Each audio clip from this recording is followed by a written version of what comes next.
Hi friends, అందరికీ నమస్కారం. నేను మీ చింతపల్లి ఫిషింగ్ లక్ష్యం. ఈ రోజు అయితే నేను ఆవిస్తరిలో కుట్టేసి అయితే పెద్ద చేప కింద తీస్తున్నాను. ఏ చేప కింద చూపిస్తాను చూడండి. వాటర్ కాన్ లో ఈత్తున్న చేపను చూసారా? వీటి పేరు అయితే కళ్ళు చేప అని అంటారు. దీన్ని ఏ విధంగా కుడతానని చూడండి అన్న.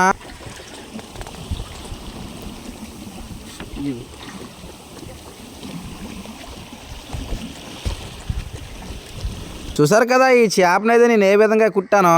చాలా ఆగుస్తూనే ఉందన్న. చూసారు కదా, నేనైతే ఇప్పుడు సముద్రంలో గిరిసి అయితే మా అన్నయ్యకి తెస్తున్నాను. మా వాడు చూడండి తువ్వన ఏ విధంగా సముద్రంలో ఒగ్గుతున్నాడు. మీ ఒగ్గిన కొంచెం సేపట్లోనైతే చేప లాగింది. చూసారు కదా, మా వాడైతే ఏ విధంగా అయితే చేప గజంకరై నాకైతే వెళ్తున్నాను.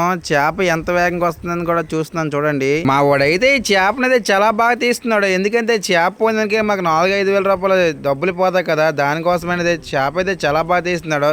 చేప అనే దగ్గరకు వచ్చి చూడండి అన్న. నేనైతే గజమైనాక చూస్తున్నాను. ఫైనల్గా ఏ చేప పడ్డదని చూపిస్తాను చూడండి. చూసారు కదా, దీన్ని అయితే కింగ్ ఫిష్ అని అంటారు. మా వాడైతే ఆగుస్తుందన్నది ఏ విధంగా కొడతాను చూడండి. కొట్టాకైతే సముద్రంలో నన్ను పెట్టమన్నాడు. మీరు బాగా వాటర్ కట్ చూడండి. మీ యాంకర్ పైన అయితే వాటర్ ఎంత స్పీడ్గా అయితే పరిగెడుతుందో. చూసారు కదా, ఈ కింగ్ ఫిష్కి అయితే నేను ఏ విధంగా గజంకర అయితే వేసాను. అది ఏ విధంగా తెప్పిస్తాను కూడా చూడండి.